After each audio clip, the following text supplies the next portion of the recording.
a new technology like this, opening up so much new horizons for the industry and so much expectation for the consumer, I think there is not a lot of events like this in the life of a company. And we are really determined to not only to seize this opportunity, but also to deploy it, to transform it into something real and rich, you know, for all our stakeholders.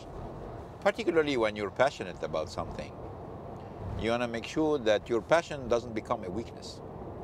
You need to make sure that your passion is a strength, and passion is a strength when you do not neglect any argument to make your point. If I take the electric car, obviously there is the issue about the values it represents.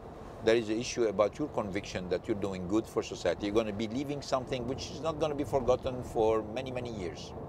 Probably 20 or 30 years or 40 years down the road, people will forget about NRP.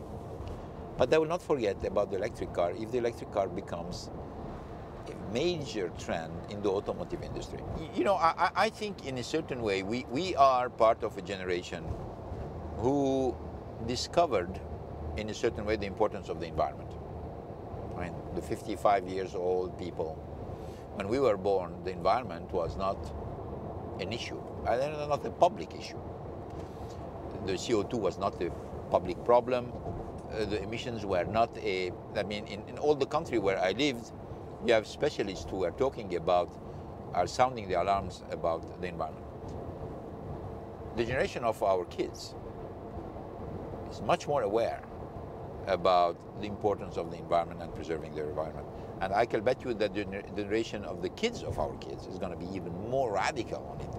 So, in a certain way, we have developed a sense of attention to the environment, and I have personally the sense that we need to do more, our generation.